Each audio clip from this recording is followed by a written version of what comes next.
بسم اللہ الرحمن الرحیم، السلام علیکم۔ آج کی اس ویڈیو میں ہمارے پاس 3 بڑی خبریں ہیں۔ سب سے پہلی خبر ہم آپ کو یہ دیں گے کہ نواز شریف یعنی شریف فیملی پر ایک اور بہت بڑا قہر ٹوٹ پڑا ہے۔ دوسری خبر یہ ہے کہ افغان طالبان نے ایبٹ آباد آپریشن کا ڈرامہ بے نقاب کر دیا ہے، اور اس خبر نے پوری دنیا میں، صرف امریکہ میں ہی نہیں پوری دنیا میں تہلکہ مچا دیا ہے۔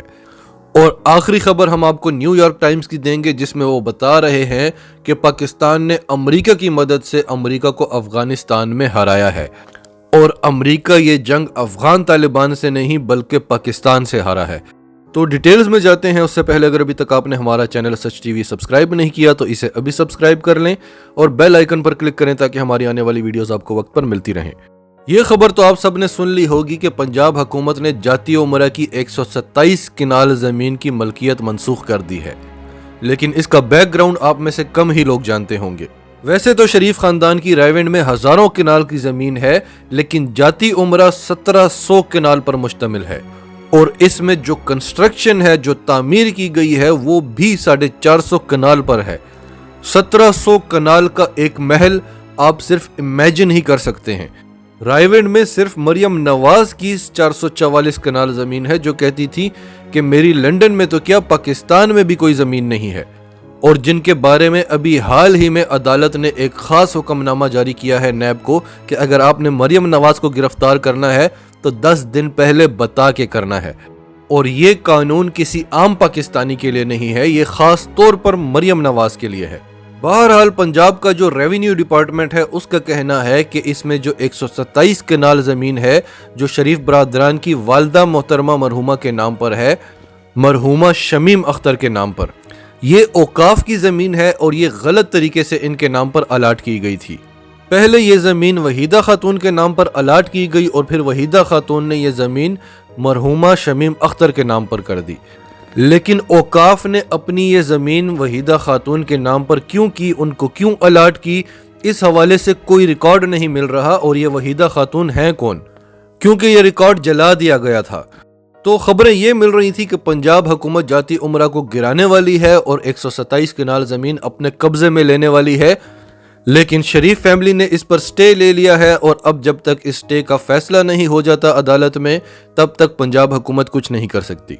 پھر جاتی امرا سمیت شریف فیملی کے 5 گھر شریف فیملی نے ان کو کیمپ آفس کا درجہ دیا ہوا تھا، اور کیمپ آفس بنانے سے کیا ہوتا ہے کہ ان گھروں کا سارا خرچہ یہ خود نہیں اٹھاتے بلکہ حکومت اٹھاتی ہے، ٹیکس پیئر اٹھاتا ہے، یعنی آپ اور ہم اٹھاتے ہیں، کیونکہ یہ بیچارے بہت غریب ہیں، یہ اپنا خرچہ خود برداشت نہیں کر سکتے، تو ان کے گھر کا جتنا بھی خرچہ ہے، اور ایک گھر کا نہیں 5 گھروں کا خرچہ وہ ہم اٹھاتے رہے۔ اور ان گھروں میں سے صرف جاتی امرا کو ہی لے لیں، یہ اتنا بڑا ہے کہ ایک گھر سے دوسرے گھر میں آپ جائیں گے تو آپ یا تو بگی میں جائیں گے یا گاڑی میں جائیں گے، اور یہاں پر 2700 پولیس اہلکار متعین تھے شریف فیملی کی سیکیورٹی پر، ان کے بچوں کی، ان کے جانوروں کی سیکیورٹی پر۔ ایک مور زخمی ہو گیا تھا، کسی جانور نے اس کو زخمی کر دیا تھا تو ایک پولیس اہلکار کو معطل کر دیا گیا تھا۔ اس کے علاوہ 350 ملازمین جن کی تنخواہیں بھی آپ اور ہم دیا کرتے تھے، یہاں تک کہ ایک عورت جو ان کی والدہ محترمہ کو دبانے آتی تھی، ان کا مساج کرنے آتی تھی، اس کو بھی محکمہ سپورٹس 50,000 روپے تنخواہ دیتا تھا۔ جبکہ عمران خان بنی گالا میں رہتے ہیں، وہ چاہیں تو پرائم منسٹر ہاؤس میں بھی رہ سکتے ہیں، اور وہ چاہیں تو بنی گالا کو بھی کیمپ آفس بنا سکتے ہیں، لیکن انہوں نے یہ نہیں کیا۔ وہ بنی گالا میں رہتے ہیں اور اپنا سارا خرچہ خود اٹھاتے ہیں سوائے سیکیورٹی کے۔ اب آتے ہیں دوسری خبر پر۔ افغان طالبان نے 20 سال کے بعد ایک بہت بڑا انکشاف کیا ہے۔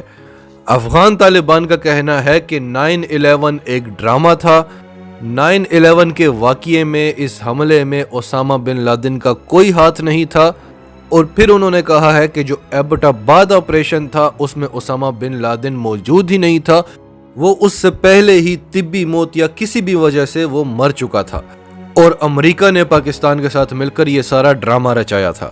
اب 9/11 والا ڈرامہ جو تھا وہ تو ایک بچے کو بھی سمجھ آتا تھا کہ یہ سب تو پاسبل ہی نہیں ہے۔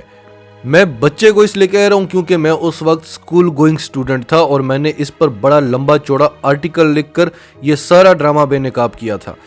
اور میرے آرٹیکل کو تو اتنی پذیرائی نہیں ملی تھی، لیکن اس کے بعد روسی ٹیلی ویژن پر ہو بہو وہی باتیں کی گئی تھی جو میں نے اپنے آرٹیکل میں لکھی تھی۔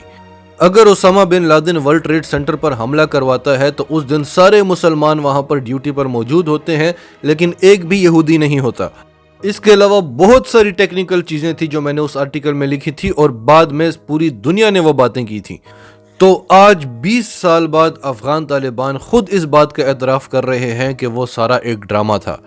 پھر اس کے بعد ایبٹ آباد آپریشن، اس کو بھی ہم نے بڑی دفعہ بے نقاب کرنے کی کوشش کی تھی، اور ڈونلڈ ٹرمپ نے بھی جاتے جاتے ایک ٹویٹ کو ری ٹویٹ کر دنیا کو بتانے کی کوشش کی تھی کہ ایبٹ آباد آپریشن جو تھا وہ سارا ڈرامہ رچایا گیا تھا تاکہ اوباما اگلا الیکشن جیت سکے۔ اور یہ سوال ہر پاکستانی کا بنتا ہے کہ پھر ہمیں اور ہماری فوج کو بدنام کرنے کی کوشش کیوں کی گئی تھی؟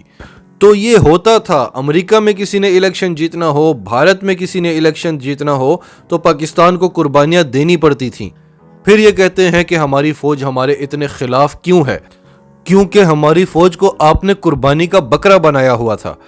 آج Joe Biden administration direct Imran Khan سے بات نہیں کر رہی، وہ ریاست سے بات کرتے ہیں اور ریاست کے ذریعے عمران خان پر دباؤ ڈلوانے کی کوشش کر رہے ہیں۔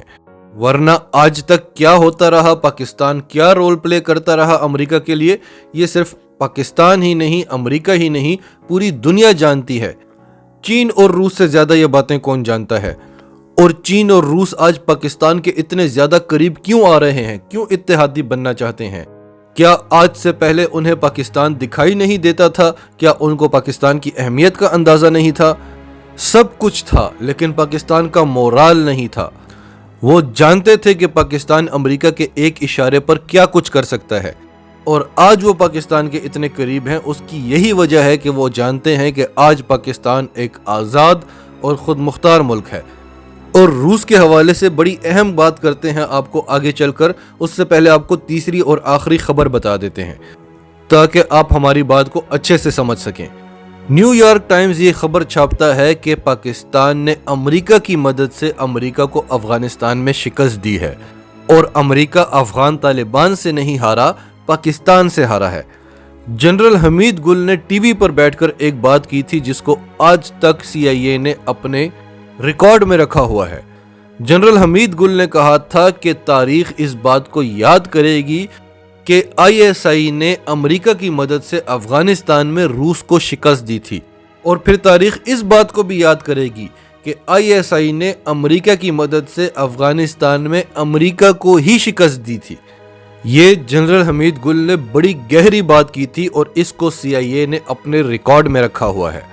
تو اگر یہ بات سچ ہے تو پھر تو یہ ثابت ہو جاتا ہے کہ اگر دنیاوی سپر پاور کو کوئی ملک شکست دے سکتا ہے تو وہ پاکستان ہے، پاکستان کی آئی ایس آئی ہے۔ اب بھارت کیوں اتنا سخت پریشان ہے کہ اگر پاکستان اور افغانستان کا بارڈر کلیئر ہو گیا تو آئی ایس آئی کی ساری توجہ واپس بھارت پر آ جائے گی، اور وہ آئی ایس آئی کے خوف سے تھر تھر کانپتے ہیں۔ اربوں ڈالرز کی انہوں نے پوری دنیا میں انویسٹمنٹ کی ہے کہ آئی ایس آئی کا دھیان کہیں اور لگا رہے، اور پھر امریکہ کے لیے یہ ڈوب مرنے کا مقام ہے۔ وہ جو اپنی ہار کا صحرا پاکستان کے سر پر ڈالنے کی کوشش کر رہا ہے، اس کے لیے یہ ڈوب مرنے کا مقام ہے اگر وہ یہ سٹیٹمنٹ دے رہا ہے۔ تو آپ تو کہتے ہیں کہ آپ کی سی آئی اے دنیا کی ٹاپ کلاس خفیہ ایجنسی ہے، تو پھر ایک غریب ملک کی خفیہ ایجنسی نے آپ کو کس طرح سے شکست دے دی؟ اور پھر آپ یہ کہتے ہیں کہ آپ افغانستان میں افغان طالبان سے نہیں ہارے، پاکستان سے ہارے ہیں، کیونکہ پاکستان تھا افغان طالبان کے ساتھ، اس لیے افغان طالبان جیتے ہیں۔ تو چلیں آپ کی بات مان لیتے ہیں کہ افغان طالبان اکیلے نہیں تھے، ان کے پیچھے پاکستان تھا، تو یہ تو 2 فورسز ہو گئیں، آپ کے ساتھ تو 50 ممالک کی فورسز تھیں۔ تو اب آپ کو سمجھ آئی ہوگی کہ روس پاکستان کو کیوں بلینک چیک دے رہا ہے، کیونکہ روس جانتا ہے کہ اگر دنیا میں سپر پاور کو کوئی شکست دے سکتا ہے تو وہ پاکستان ہے، اور پاکستان وہ ملک ہے جو اپنی طاقت بھی نہیں دکھاتا، صرف کامیابیاں سمیٹتا ہے اور ان کامیابیوں کا اعلان بھی نہیں کرتا، اور اگر دوسرے ممالک ان کامیابیوں کا اعلان کریں تو پاکستان اعتراف بھی نہیں کرتا۔